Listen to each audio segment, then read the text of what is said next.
Gentlemen, can I please have your attention? Can you dig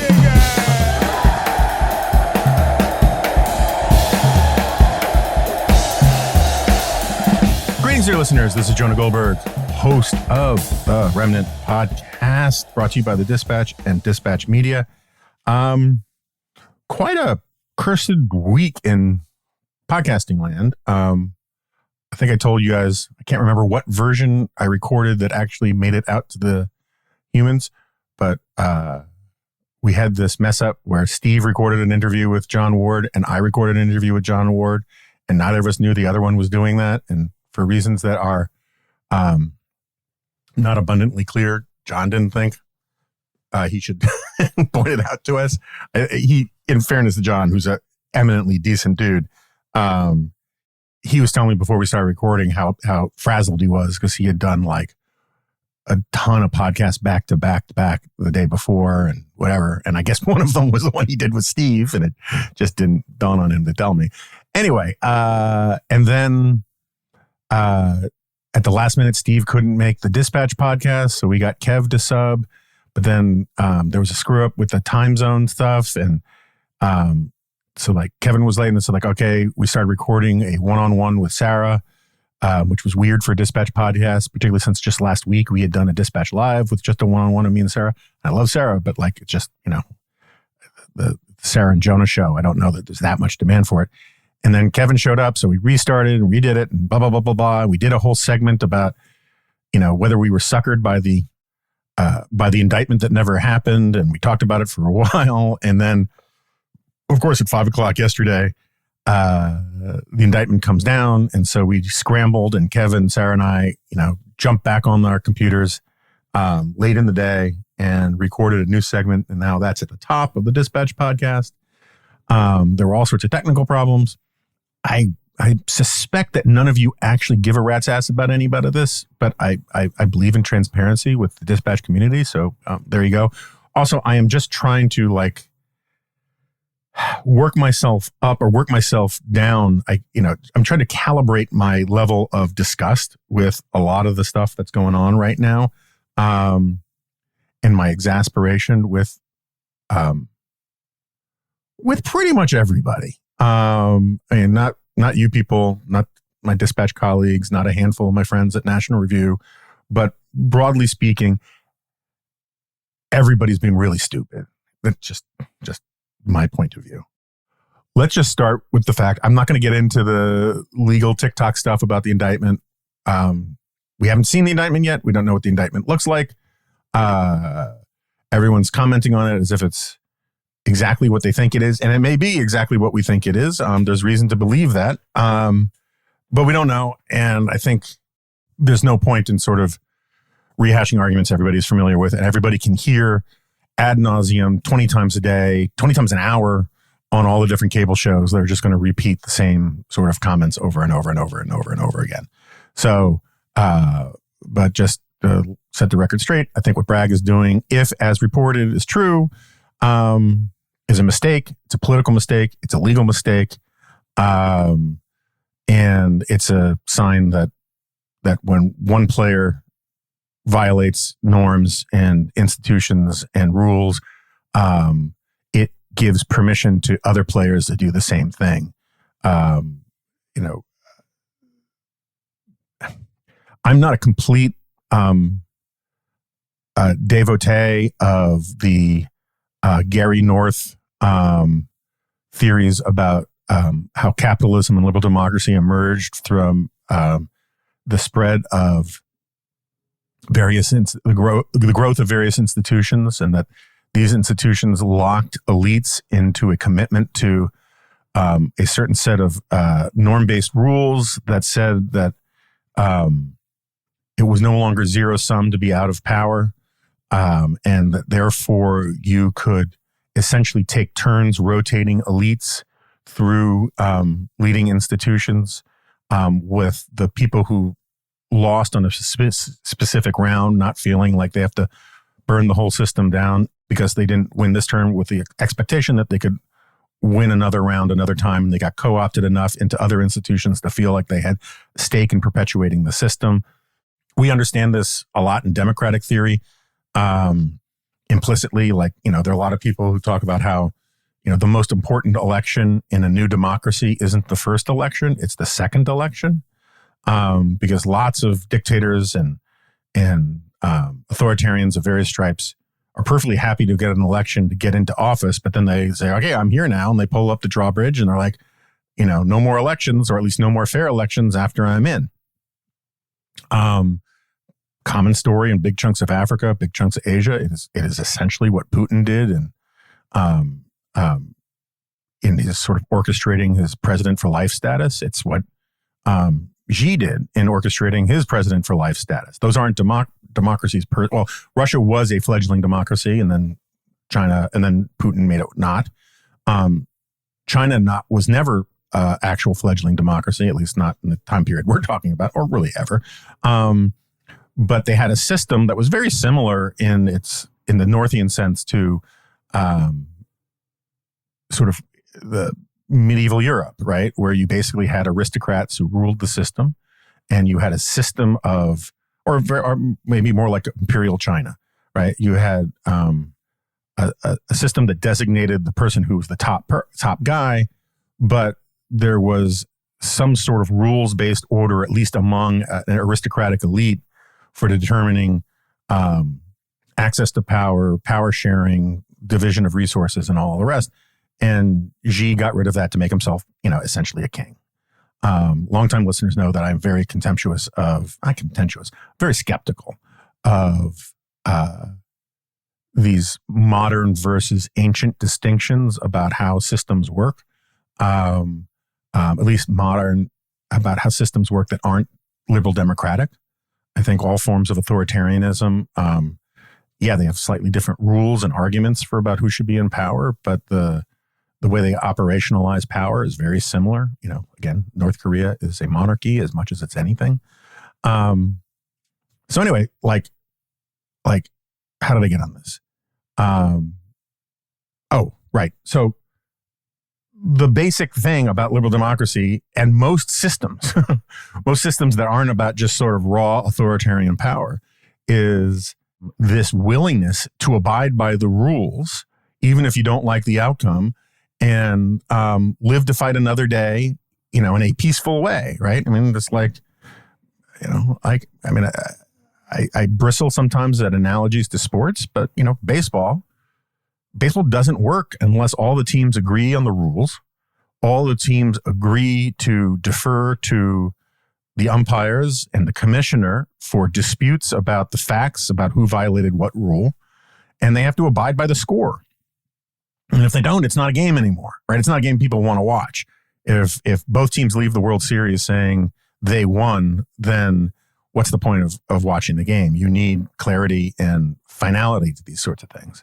And the reason I went all big thumb suck, big think was, one, because I'm just stream of consciousness this, but two, I really worry about the health of the system when so many people are talking so stupidly about all of this. Like, you had Lindsey Graham on TV last night in near tears talking about how this will destroy the country. Really?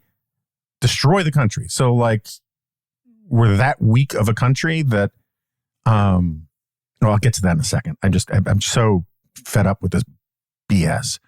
You had, I saw that there was, Trump's lawyers were on Fox, apparently. I just saw the headlines because I cannot watch much of Fox these days, saying that this is the end of the rule of law. Really? It's the end of the rule of law? Really? Like, we haven't had prosecutors who made mistakes before? We really think that Trump is the apotheosis and manifestation and nation made flesh? And in fact, we do. That's a good segue. Jonathan Swan tweeted out this excerpt from a statement from the New York Republican Club, which I believe has some sort of venerable tradition of being one of the oldest Republican clubs, or maybe the original Republican Club, long time to supporting Lincoln and all this kind of stuff. In the last few years, it's gone grifter MAGA in a huge way. I noticed a few years ago, the people who were going to speak at its gala were all of the sort of dregs of sort of Newsmax, OAN, E-Team, Fox people. But even so, this is really kind of remarkable. And this is just one paragraph from a whole trough of garbage. Okay.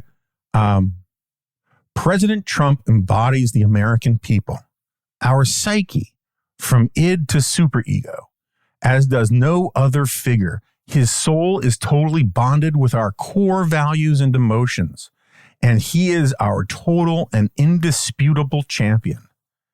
This tremendous connection threatens the established order. And then it goes on.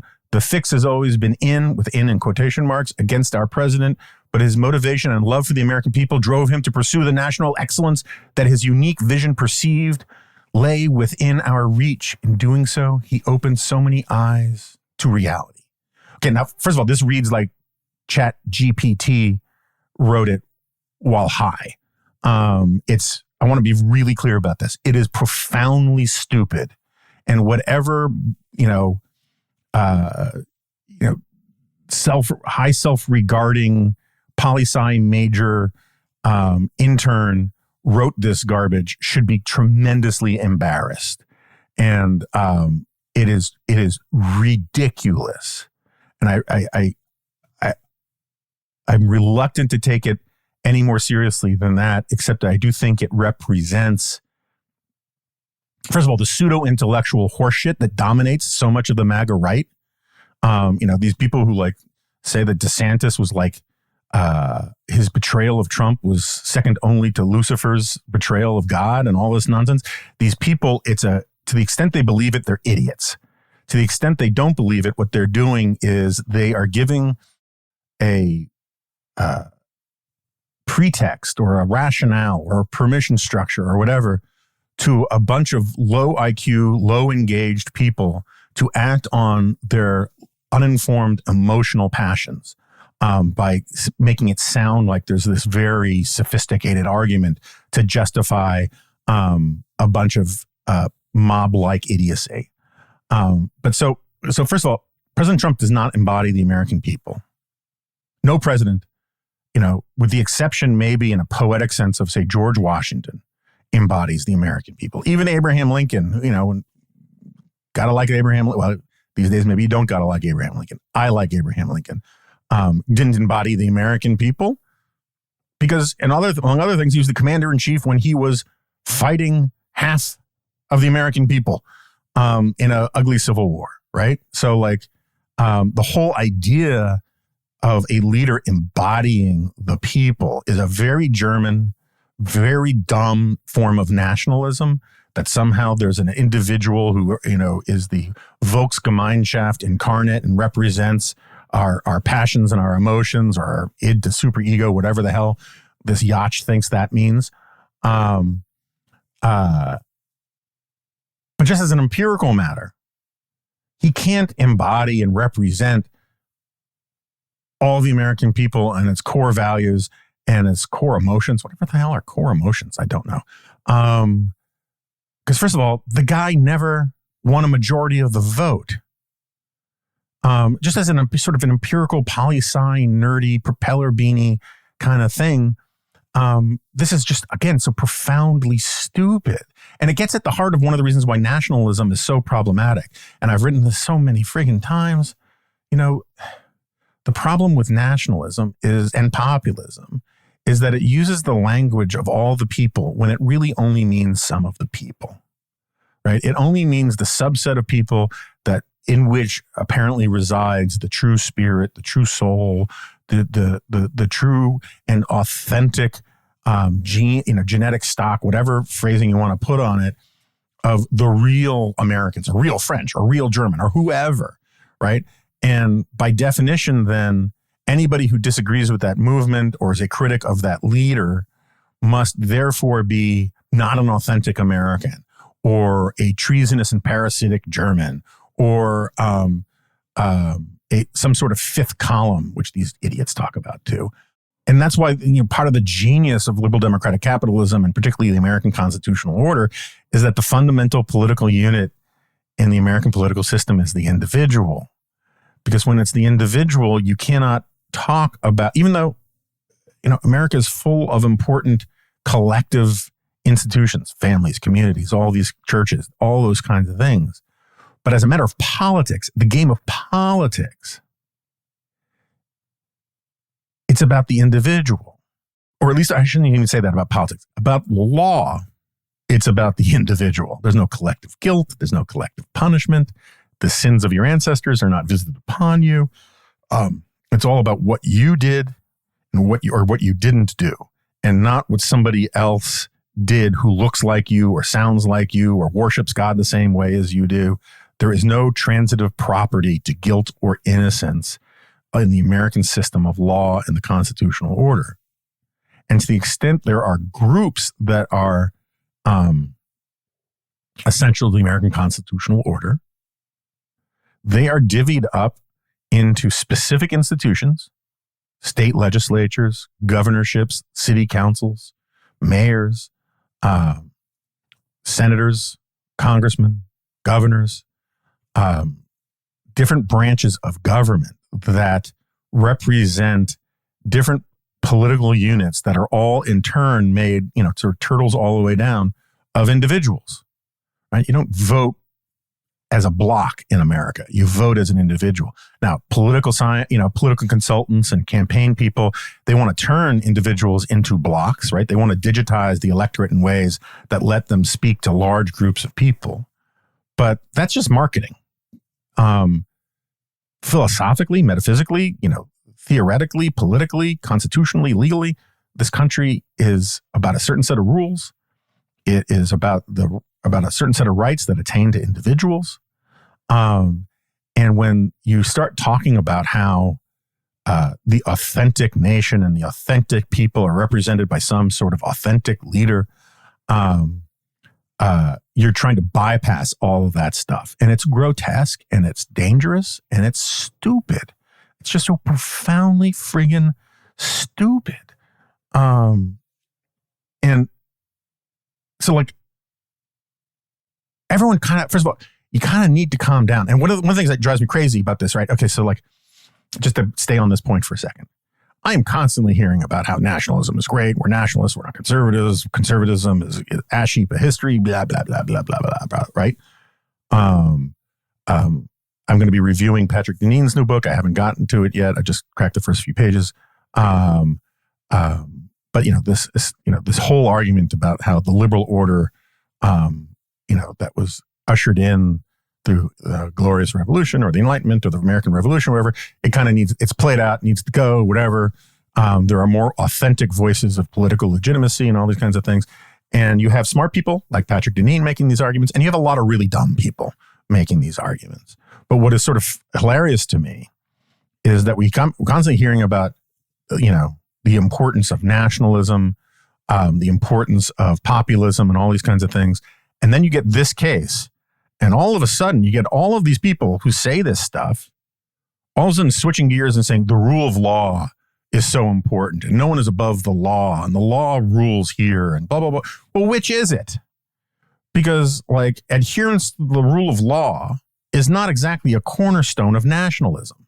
It's not exactly a cornerstone of populism. And in fact, the rule of law and sort of abstract principles is, kind of what created, at least historically, nationalism. It was a rebellion against the sort of mechanistic thinking of the Enlightenment. It's where you got romantic nationalism. And so it's just kind of funny to me that all these people are talking about how great nationalism, how great and wonderful nationalism is, and the poetry and the romance and the mystery of it, how you have to understand it in your bones, and all these people who care about, textualism or, neutral procedures and all of these kinds of things. The second it's violated to their inconvenience, all of a sudden, oh my gosh, the rule of law. And let's be honest here, Donald Trump could not give a rat's ass about the rule of law. Like, I mean, he pardoned people, he pardoned people who refused to like show contrition, who did not face trial. He just preemptively pardoned them because they were political allies, because they were criminals that he liked. This is a guy, Mr. Rule of Law, who wanted to suspend said that not long ago, 4 months ago, said that the Constitution needed to be suspended to put him back in power. I just can't take I can take seriously the people who think the rule of law matters, right? I've had this ongoing sort of quasi-argument with Sarah about this rule of law stuff, and she's much more vexed about the Bragg thing than I. Again, I think what Bragg is doing is bad. I think what Bragg is doing is ill-advised. Again, if it is as has been reported, because we don't know. That said, so I can have respect for people who are willing to simultaneously admit, as Sarah obviously is, that Trump couldn't give a rat's ass about the rule of law. That Trump couldn't give a rat's ass or even adequately explain how the Constitution works. But I can't take it from, Trump world, the Mar-a-Lago world, claiming, wanting these protections that they don't believe should be afforded to others. Does anybody, this is the guy who wanted the Justice Department to lie about all manner of things, to prosecute all sorts of things that weren't prosecuted, wanted to use the IRS against his political enemies. The guy doesn't care about the rule of law. And these jabbering bandersnatches at places like the New York Republican Club, who are just friggin', chat GPTing out their asses on this stuff, can't see it or refuse to acknowledge it. In either way, it deserves contempt. And again, if you're going to be a nationalist, be a friggin' nationalist and just admit that you're losing and it makes you mad. But don't try to appeal to principles that you actually don't hold on to. It's just basically nearest weapon to hand nonsense. Okay, let's hold that thought for a second and talk about our sponsor today, that I'm very happy to be associated with, and that's the Foundation for Individual Rights and Expression. Do you value free speech, individual rights, and academic freedom? Then I have something important to tell you. The Foundation for Individual Rights and Expression, aka FIRE, is a staunchly nonpartisan nonprofit organization that fights for your right to express your opinions without fear of censorship or retaliation. FIRE basically does what the ACLU no longer does.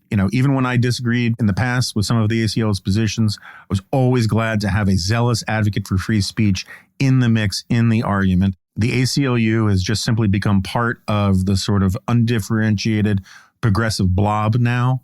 And so the FIRE is stepping up and taking on that role. It defends people from across the ideological spectrum for their free speech rights, for their freedom of expression rights, for their freedom of conscience rights, particularly in academic settings, and they deserve our support. FIRE also publishes a weekly newsletter called FIRE Update. Each update covers the latest developments in free speech and individual rights. It exposes censorship on campus and in communities, highlights free speech victories, and offers readers opportunities to participate in the conversation. By subscribing, you'll join a diverse community of individuals who are like-minded in their commitment to free expression. So what are you waiting for? Head to thefire.org/update or click the link in the episode description and subscribe to the FIRE Update today. Your voice matters, and with FIRE on your side, you can help protect the rights that keeps our society free. And again, it's not just the MAGA people who are being idiots. Everyone's being idiot. I mean, for all I know, this woman is a brilliant, good lawyer, public servant, yada, yada. But I saw yesterday, 2 days ago on, before the indictment came out, this woman, I don't remember her name, who's a DA, a prosecutor in Manhattan. I guess she ran in the primary against Bragg, but she went on this jag on Morning Joe about how, the one thing all Americans and certainly all districts attorney, regardless of who appointed them or what party they belong to, should all agree on is that threatened violence against district attorneys is outrageous. And she's absolutely right about that. It's outrageous. It is intolerable. It's indefensible. It's also just really stupid. And I agree with that on top entirely. But it just shows you the inability of people to actually appreciate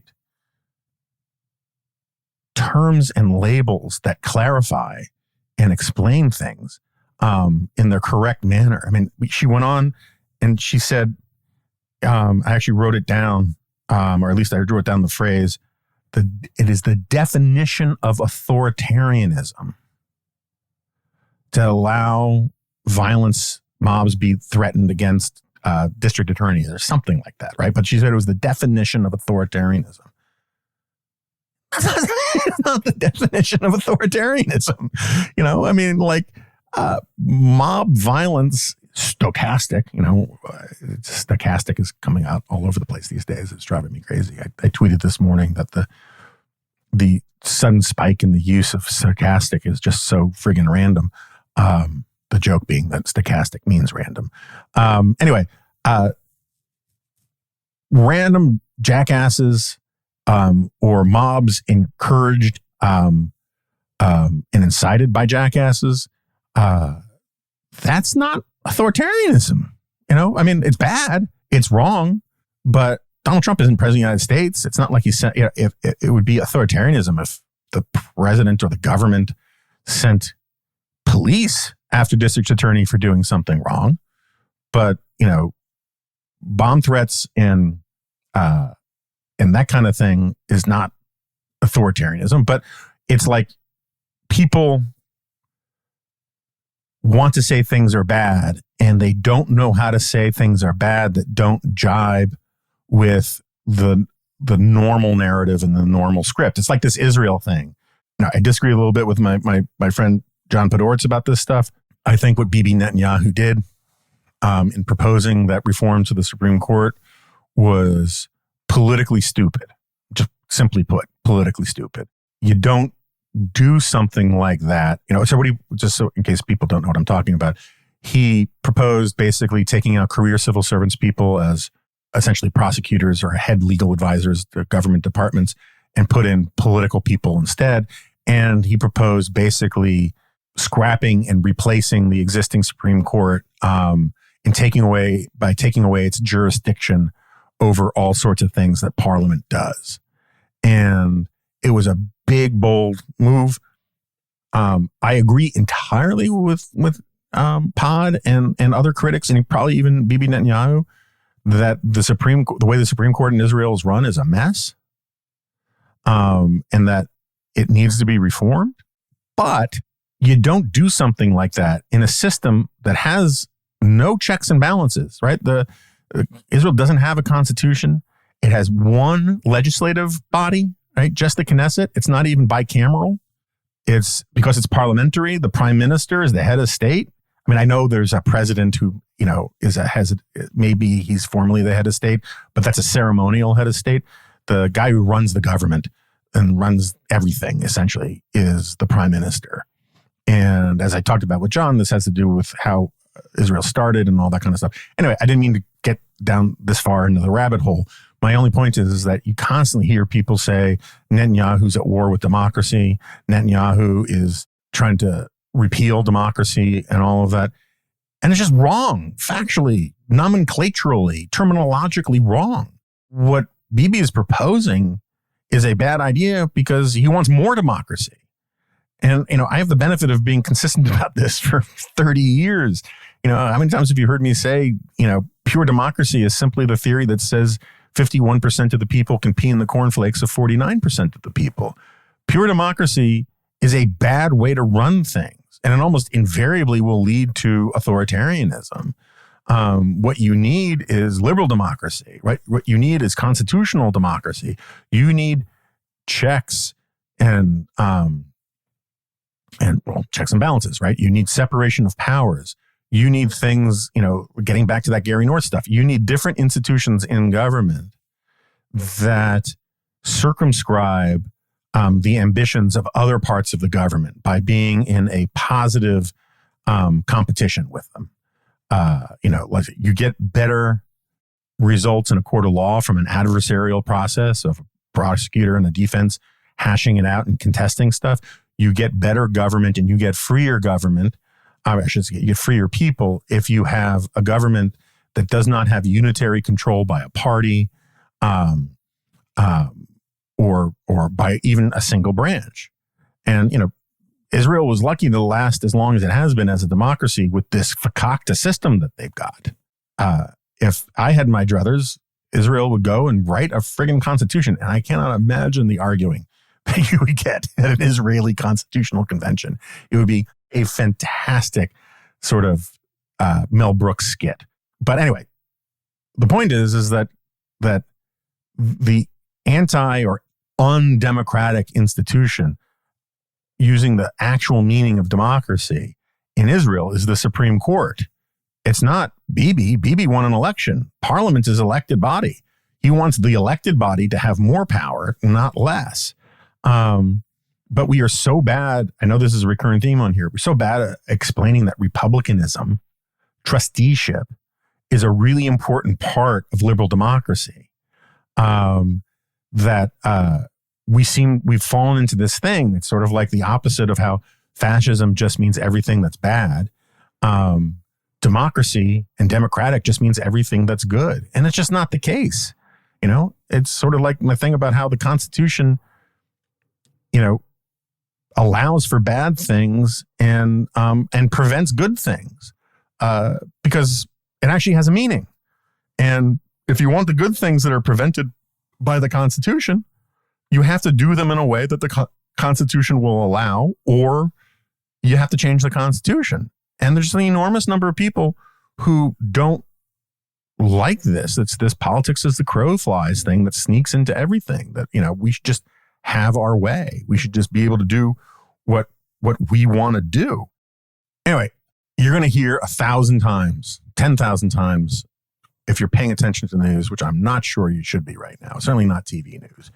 You're going to hear over and over and over and over again how this is unprecedented. It is, to indict a sitting president or a former president, how this is a norm that lasted 230 years and it's gone. True enough.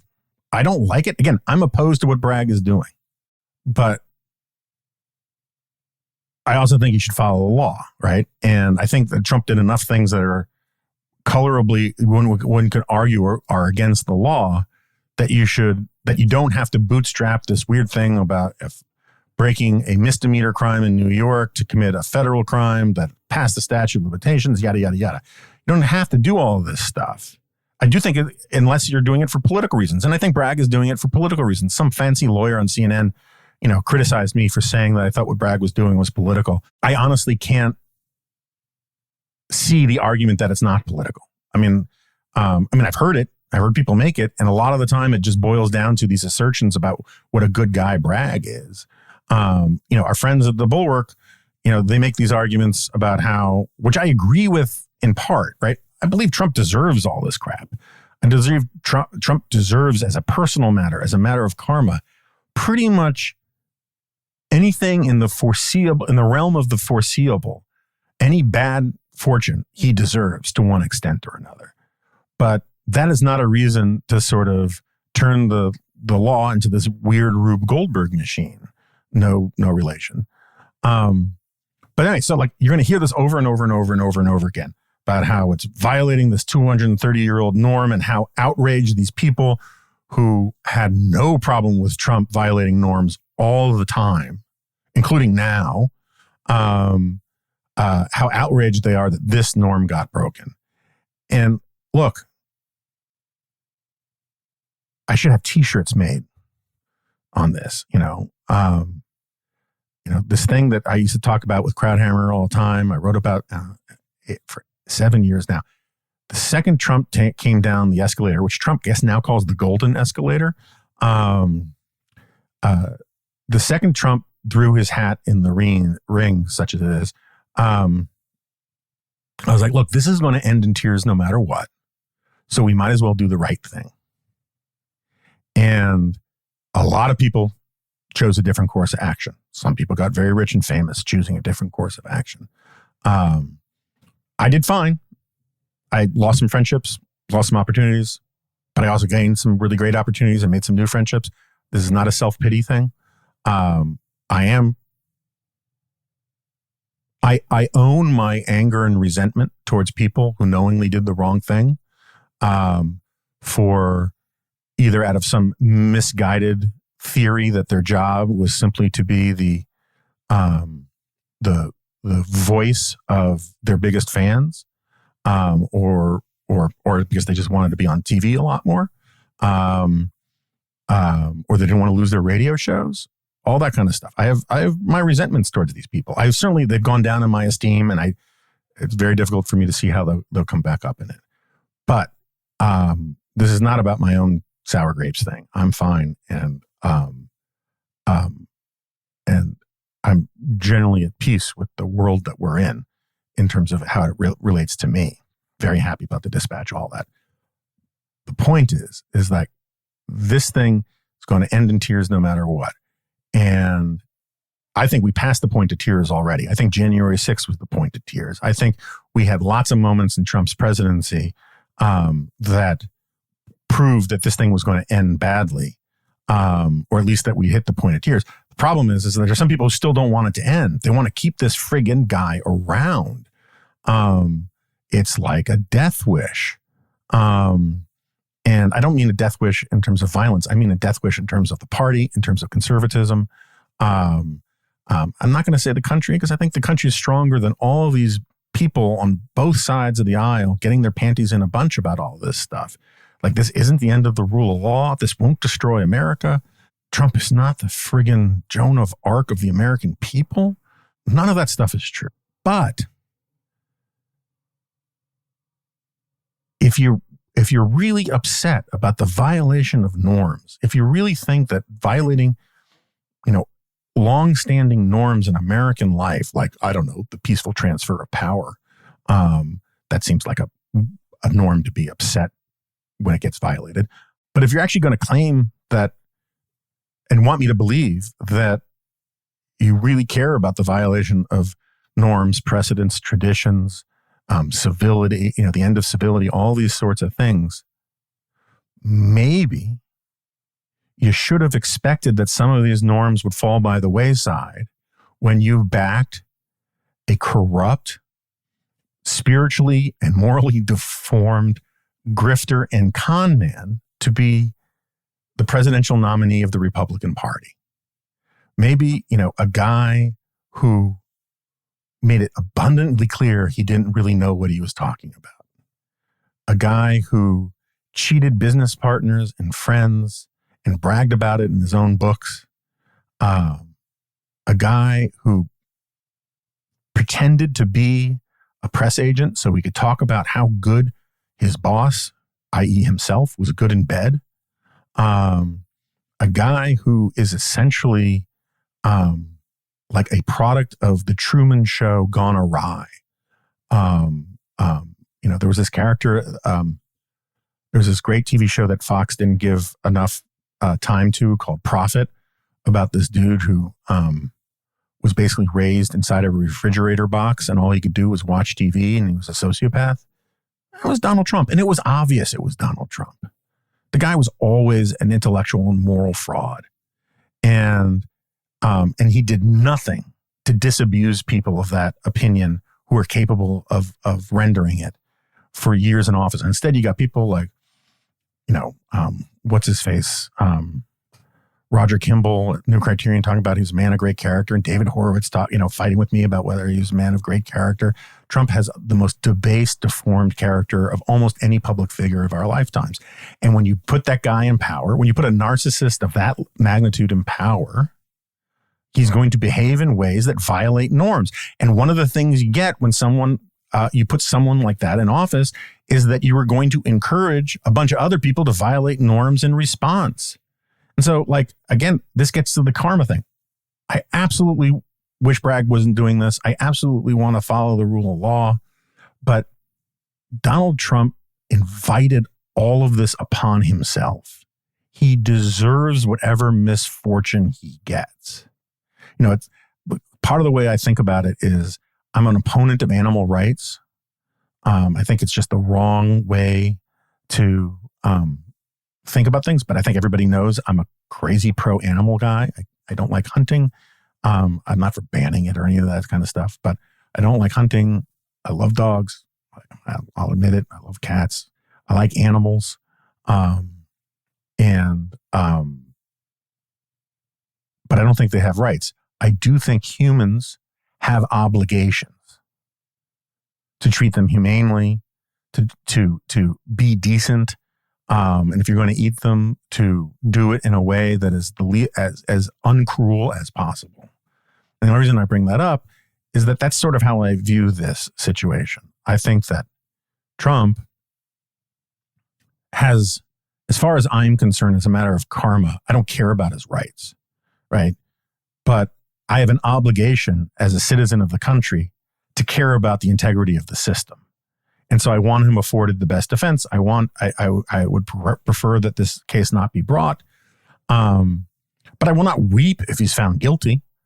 I will worry about, the way a lot of hotheads and crazy cultists will respond to the image of him in a jumpsuit and that kind of thing. But like, he has visited so much misfortune on people. He enjoys the suffering of his political enemies.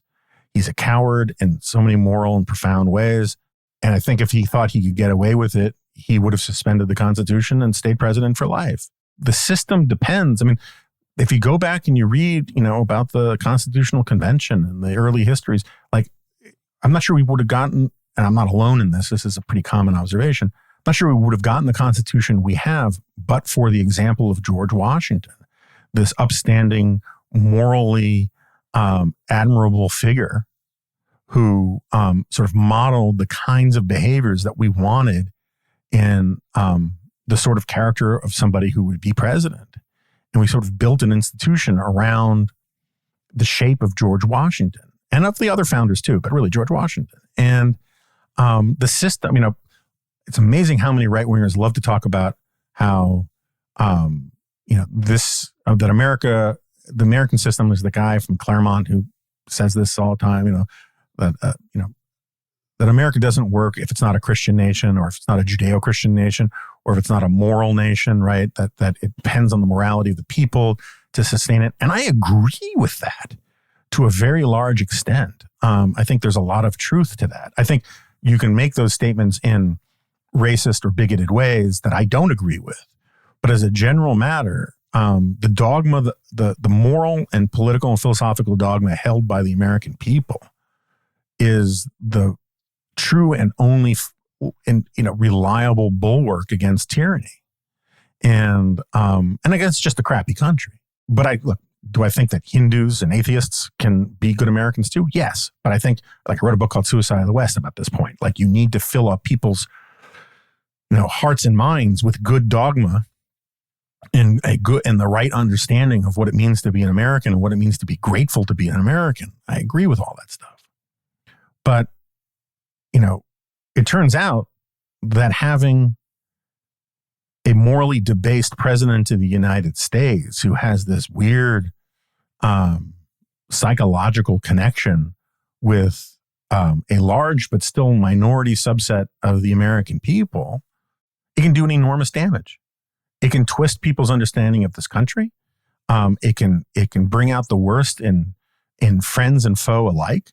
And it can, result in things like getting prosecuted on a bootstrapped, implausible case about paying off a porn star.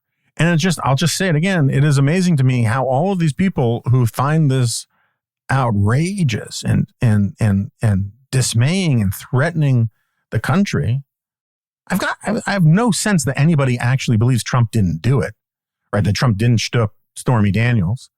He didn't cheat on his wife. People are constantly saying how, Trump likes to say this nonsense about if they can do this to me, they can do this to you. And I get the point. And at a very high level of abstraction, read and with a lot of goodwill and generosity, there's some merit to it. But they can't charge you with falsifying business records and paying off and using a bagman to pay off a porn star if they don't have pretty good reason to think you did it? And there's really good reason to think he did it. You need a fact pattern, right? And the simple fact is that they don't want to do this to you, whoever you are. If you're a plumber in Peoria, or a carpenter in Cleveland or whatever, they're not looking to file these kinds of charges against you. The reason why they want to file these kind of charges against Trump is because Trump invites this sort of thing. And I just have so much contempt for all these people. I mean, I have no problem you sometimes got to put on the pundit or analyst hat and describe the reality as it is, not as you want it to be. So I have no problem with people who sincerely believe, because there's good reason to believe it, that this indictment will help Trump win the nomination. I get it, right? I mean, if Maggie Haberman is to be believed, the Trump campaign believes it, right? I mean, apparently Haberman was getting all of these texts from people at Mar-a-Lago, celebrating that Trump got indicted, which, hey, that's just another point from what I was talking about before. Those same people, right? If this story is true, and I trust Haberman about this kind of stuff, at the very least. I mean, I'm not saying I don't trust her about other stuff, but I think she's been a pretty reliable reporter about Donald Trump. If in fact it's true that the people in Trump's inner circle are all popping champagne corks and celebrating the fact that he got indicted, keep that in mind when they then go on TV and talk about how outraged they are, and talk about how this, spells the end of America and the end of rule of law and all this kind of stuff. Because if they're sincerely excited about this and then they go on talking about how terrible it is, there's a little, at the minimum, there's a little cognitive dissonance there. Either you actually care about what this is doing to America or you don't. And if you're popping champagne in private because you think this is good for Donald Trump, but in public you're crying crocodile tears about how he's such a victim, there's something else going on there, right? As I was saying, I got no problem with, as a matter of analysis, saying that this helps Trump get the nomination. I'm more skeptical of that than a lot of people are, but it's certainly a defensible point of view if you just do a straight line projection from right now. But what is wrong with people who think that this guy, who's got a lot of other legal charges pending against him, and who would be a lame duck president if elected, and who campaigns on promising to be your retribution, who basically nobody believes didn't have an affair, cheating on his third wife when she was home with their newborn kid with a porn star, and then used this shady bagman lawyer that they now all say is corrupt, but they didn't care that he was corrupt when he worked for Trump for all those years, used him as a bagman to pay it off. Really? You're so upset about them and, the Soros-backed Democrats and stuff that you want to put this incredibly flawed, tarnished guy who's got, more baggage than one of those glamping safaris. You think that is the chief requirement to become the nominee of the party of Lincoln? Really? Really? Like, you take politics that unseriously? You take yourself that unseriously? That you feel like, oh my gosh, I have no choice but to rally to this man because he invited these troubles upon himself. But I don't like the people who are delivering the troubles. So yeah, I'm going to get in line behind a guy who will be even more unconstrained in the second term. I just don't get it. I don't get it. I mean, I get that it's happening. I don't think it's happening as much as people think. But there are definitely real people out there who have that response. And I find it embarrassing and bizarre. All right. Enough about all that. How long did I rant about that? I apologize. Jesus, I went on for 50, pardon my language. I went on for 50 minutes about that. I really apologize, people. I just so annoyed by all this stuff. What else to talk about? Oh, so I did in the Wednesday G file, which I think a lot of people did not like. where I did a bunch of little bullet point things. One of the things, because I was trying to make this point that I more and more want the Dispatch to have a group blog.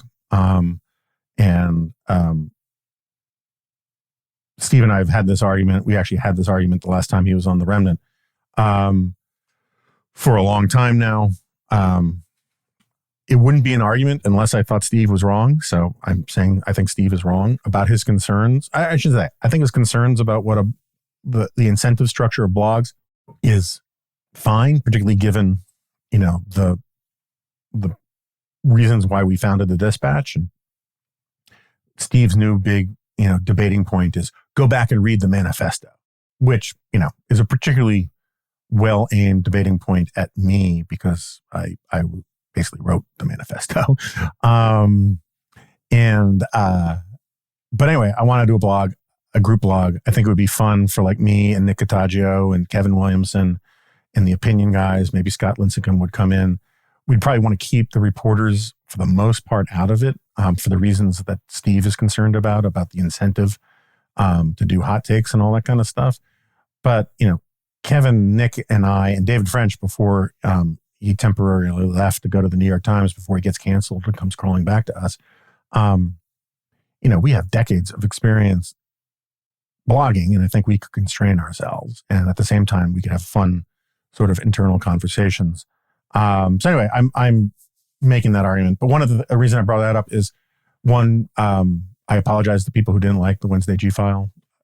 Nothing I can do about it now. But one of the things I meant to bring up and didn't was this piece in The Atlantic by Ibram X. Kendi, the anti-racism guy. And I'm kind of stunned. I mean, I understand that Jeff Goldberg, who I think, generally speaking, his heart's in the right place journalistically, and I like him personally. I don't get as much. We used to have all these jokes about how we would get each other's anti-Semitic email, but I don't get why he runs pieces like that. It was this long piece about how I found it very difficult to follow the actual argument, in part because I got too hung up on this one claim that he tried to make this one assertion that he made that he needed to make in order to make this really convoluted case about non-white left-leaning intellectuals that I just didn't think worked, and was very self-aggrandizing and self-promoting, like a lot of his stuff. But he wrote, "The intellectual has been traditionally framed as measured, objective, ideologically neutral, and apolitical, superior to ordinary people who allow emotion, subjectivity, ideology, and their own lived experiences to cloud their reason. Group inequality has traditionally been reasoned to stem from group hierarchy. Those who advance anti-racist, anti-sexist, anti-classic, and classist, and anti-homophobic ideas have historically been framed as anti-intellectual." Now, I'll take the second claim in a second. The first claim is just garbage. It's just not true. I don't know what he is talking about. Read a book about the New York intellectuals. Go back and look at the arguments from intellectuals in the progressive era. I mean, I don't know, Herbert Crowley. So Walter Lippmann. I guess you can make the case that Walter Lippmann, who was one of the most influential, and I honestly, I go back and forth about how overrated I think he was, but arguably one of the most influential public intellectuals of the 1920s to the 1970s, something like that, late 60s. He did, for a time, as a progressive intellectual, put forward all this stuff about how technocrats could shed themselves of ideology, sort of progressive social engineers could shed themselves of ideology and philosophical bias and be pure pragmatists. He's one of the champions of all that idea of disinterestedness and whatnot. But I'm not going to get deep into my anti-progressivism files on this right now. But he lost that argument. And it was pretty obvious he lost that argument while he was still alive. And for all I know, he conceded that he lost that argument. I mean, the argument lives on in others. There's still people who, like to claim that they just follow the data and they're empirical and they're fact finders and all this kind of stuff. But the simple fact is that public intellectuals were always considered to have, he says, public intellectuals were framed as measured, objective, ideologically neutral, and apolitical, and superior in emotion superior to ordinary people who allow emotion, subjectivity, ideology, and their own lived experiences to cloud their reason. Really? I mean, like what public intellectuals is he talking about? Edward Said? Herbert Marcuse? Clinton Rossiter had his whole centrist bag, but he also had, political and ideological points of view. Richard Hofstadter had all sorts of political and ideological baggage. All of the Frankfurt School Marxists had ideological baggage. I just don't, and hard points of view. I mean, Irving Kristol, who was one of my heroes, I think you could say he was measured, but I don't think you could say he was ideologically neutral or apolitical in any way. All of the conversations about politics and ideology by public intellectuals throughout the 20th century were among and between people like Sidney Hook, and Daniel Bell, and all of these people had political and ideological priors that they were open and honest about. I mean, I honestly don't know what the hell Kendi is talking about. And I don't understand. I feel like I've had interactions with editors at elite institutions, publications in the past. And I remember I tried to write a thing. Sam Tannenhouse once asked me to write something for the New York Times. And I was like, at the time I was really jazzed about it because I had never written for them before or whatever. And I wrote this piece about American pragmatism, and I got so raked over the coals by editors who thought I hadn't thought through what I had written and how do you support this claim? And I've had these kinds of these experiences with a lot of, not necessarily with The Atlantic. I did talk to Jeff Goldberg once about writing for them, but I never have. But I just kind of feel like conservatives, their priors are questioned and their grasp of the historical material is questioned all the time. And sometimes that makes for better pieces. Don't get me wrong.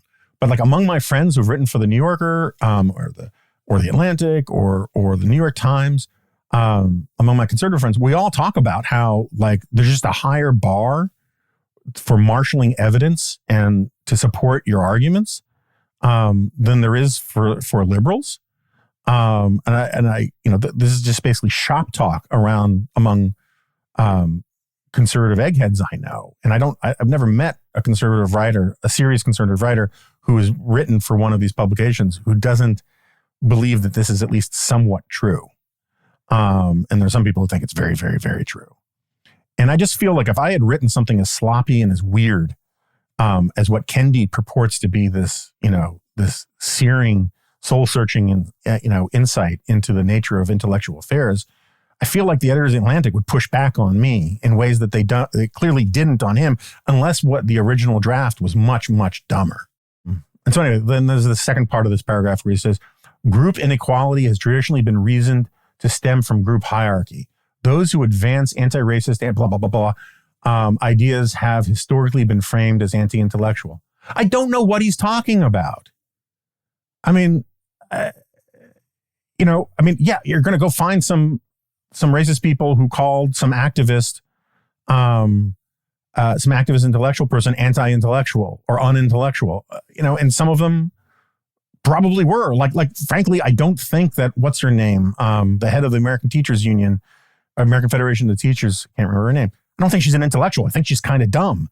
She uses a lot of intellectual language. Sometimes it gets into trouble because she uses this out-of-date Marxist language about Jews being part of the ruling class or what was it? The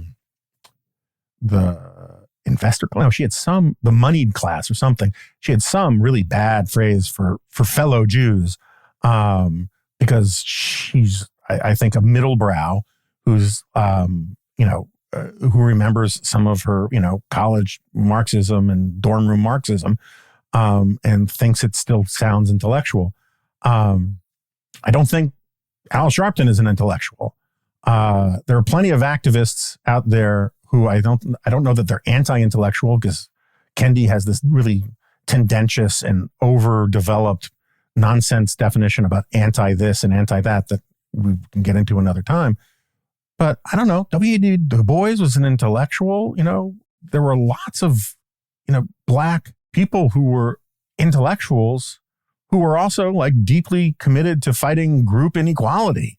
And you got to remember, prior to fairly recently, the dominating paradigm on the left was about class, not about race. And like the ranks of people of public intellectuals writing about the problems of inequality and class, I don't know what, equilibrium or inequality, or the haves and the have-nots and all that kind of stuff, from C. Wright Mills to Thorstein Veblen to Richard Hofstadter to Paul Krugman. I mean, the idea that these people were painted as anti-intellectual simply because they were picking up parts of the sort of intersectional, priority list is just the claim is anti-intellectual because it is not factually true. It is entirely subjective. It is as distorted a sense of like the historical record, as like the garbage Trump says. And just because it's got bigger words and it speaks the coded language of the sort of social justice warrior woke left thing doesn't make it any smarter or insightful or accurate. Anyway, I just thought it was a really weird claim to allow in the pages of The Atlantic, which takes great pride in the fact that it has been publishing pointed and arresting and insightful, opinionated essays by public intellectuals for over a frickin' century. To claim that somehow until, Ibram Kendi came along, intellectuals weren't supposed to have like a strong ideological point of view. It's just nonsense. And I just think it's just really weird that they ran it. And I don't really have a good defense of it. God, I had so many things I wanted to get into, and I just ranted too long on that thing. I won't talk about the shooter stuff. I'm kind of glad that the indictment thing is taking away the obligation to talk about it. We talked about it a little bit on the Dispatch podcast. You can go get my basic take there. I did see this. It's funny. It's like,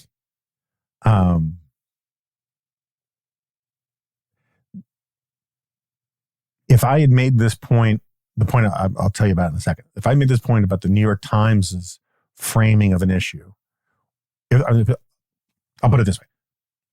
Yesterday, I was coming back from seeing John Wick. Yes, I saw John Wick, and I liked it a lot. I will save my comments for it for the next episode of Glop, I guess. But I saw this tweet from Fox News, like the Fox News main Twitter account. And it had this headline that said something to the effect of Seattle gives gig economy worker paid pay for time off or something like that, or paid leave for time off. And I think it's probably a bad policy. I haven't done a deep dive on it, but I tweeted a response to it. It was just like, quote unquote, Seattle didn't quote unquote give anybody anything.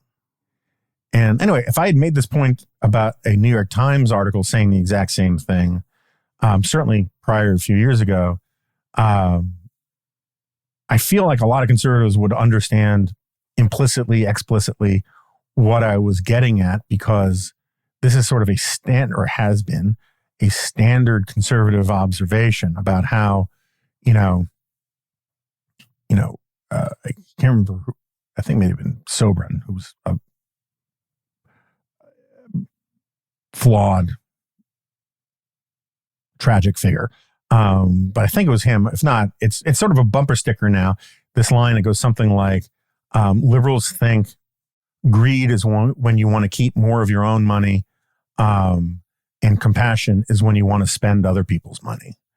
And the idea that Seattle gave these workers anything is just not true, right? I mean, what Seattle's doing, as I understand the story, what Seattle is doing is basically it's passing a regulation, a mandate onto like companies like DoorDash and Uber Eats to pay gig workers when they're homesick or when they're taking the day off. And the reason why I suspect it's bad policy is that the whole point of being a gig worker is that you get to take the day off, right? You get to work when you want to work and when you don't want to work. And, but the main reason why Seattle or the city council or whatever, again, Seattle is just a geographic place. It is not an anthropomorphized thing that is a generous entity in some way. But I assume it's the Seattle City Council. The politicians on the Seattle City Council didn't give anybody anything. What they did was they told a bunch of companies that they're going to have to pay for something. And those companies, in turn, are going to charge consumers more to pay for it. And you can argue it's a good policy. I don't think it is. But this language that we get about, that puts the costs and the morals out of whack with the reality, I normally associate as a hallmark of sort of the way liberals talk about public policy. But here you had Fox News saying, and it was just sort of funny how I got grief from people for criticizing Fox. I got a lot of lefties who were like, "Oh, I'm sure I'm so sorry you're upset that a few lower income people get to get a paycheck when they're home sick to take care of their kids or whatever." Again, the actual public policy question is not really my point. I'm happy to argue it, but like this one guy got into a thing with, he gets into this thing about how, I had said, well, they're not going to, Seattle didn't give anybody anything. This wasn't a gift from Seattle. They're forcing other people to pay for something. And he was like, yeah, a bunch of tech bro billionaires, I'll cry me a river about them having to spend a few extra dollars. And it's like, I'm just astounded that people are still this ignorant about how basic economics works. It's like, first of all, the billionaires, I don't know that a bunch of billionaires own DoorDash or Uber Eats. I assume some have shares in it or whatever. And I'm sure the founders are very well compensated in one way or another, despite whatever HBO series I saw. But the way it works is that you pass these costs on to customers. And this just makes it more expensive to order food delivery, which means fewer people are going to do it, which means fewer people are going to be hired to do it. And I'm not saying that in a new gig-oriented economy that there shouldn't be sort of, some sort of safety net or minimal, assurances to gig workers. That's all a perfectly reasonable thing, but we should at least be honest about where the dollars come from and who bears the costs of these things. And instead, it's very much the way a lot of these right-wingers look at Trump, is they just seem to think, it's the way Trump talks about himself, about how he gave this and he bequeathed that to the American people. He did no such thing, and again, anyway, we don't have to get back into Trump. So, anyway, I think it's probably just a sign that they got a bunch of kids who really don't know a lot about. If Fox is going to be conservative, let them be conservative about this kind of thing, about actually being a healthy corrective towards the sort of economic illiteracy. But I think it's a lot to ask these days. All right. I feel like this was a wasted opportunity, and I apologize for ranting as much as they did about that stuff. I don't know what I'm going to write about today. I might write about this patriotism poll thing. I haven't decided. So there is going to be a very special remnant. We're going to do it as a dispatch meetup thing. It's going to be a live in front of a studio audience. We can't get Assad Kalata to direct it. Yes, that was a deep cut. But it's going to be, we're going to do it like we did the 500th episode at AEI. It's going to be on May 1. And we're going to send out the link, at least at the outset, only to the RSVP link, only to dispatch subscribers. So it'll be on the lookout for it in next Wednesday's subscriber only G file. There's time between now and then to become a subscriber to the dispatch. It would be great if you could. If you want to think about it this way, I can tell you now that the ads for the Remnant don't cover the costs of the Remnant and all our podcasts. And if you think you're getting value from this, if you appreciate what we're trying to do, if you feel like we're kind of a port in the storm for sanity on this stuff, or you just want to see us succeed, it'd be great if you could become a subscriber, if you could join and become a member. And we're going to do more member-related stuff in the coming year. And not asking for charity. I honestly, and I really do mean this sincerely, I think the dispatch is an incredible value. I think just the morning dispatch alone is an incredible value, and worth if you buy it on a yearly basis, it's like $100 a year. So that's like $8 and change a month, which is like 1.5, clever coffee drinks at Starbucks. And I think, it's a huge value, a huge return on a very small investment, and justified almost entirely by the Morning Dispatch alone, which I do think is like the best. Like if you read the Morning Dispatch every day, or even just the quick hits in the top and all that kind of thing, you're pretty well prepared to be conversational about what's going on in the news. And the deep dives in it are great.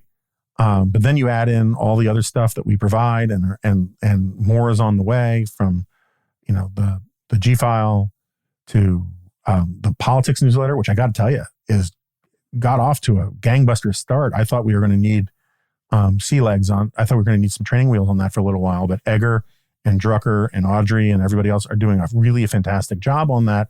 And I can tell you, at least anecdotally, I've heard from just an enormous number of people in politics on the Hill and elsewhere who tell me how it's become surprising to them, because there's so many political newsletters out there, required reading.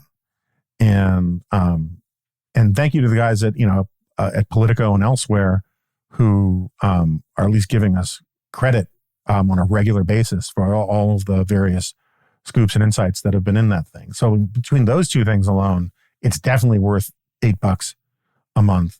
And then you add in, Kevin Williamson, the G-File, Scott Lincecum's newsletter, Chris Starwalt, Sarah. It's difficult for me to see the argument against becoming a subscriber.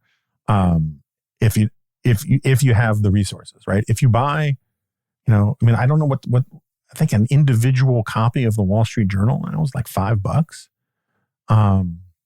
So like if you bought 1.5 Wall Street Journals a month, you'd be there, or close to it. So anyway, think about it. It will be money well spent. We are doing exciting things and want to do more exciting things.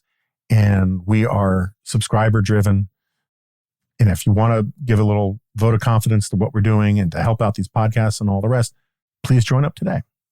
And if you do, you'll see in the Wednesday G file, the info about how to attend the special live studio audience Remnant, where we're going to talk. It's going to be me, Steve Hayes, and Chris Starwalt. and we're going to talk about all manner of things, including some of the stuff about our Fox experiences and where we think media is going and all the rest. It should be fun. And I believe there will be alcohol. So with that, thanks for listening, and I'll see you next time.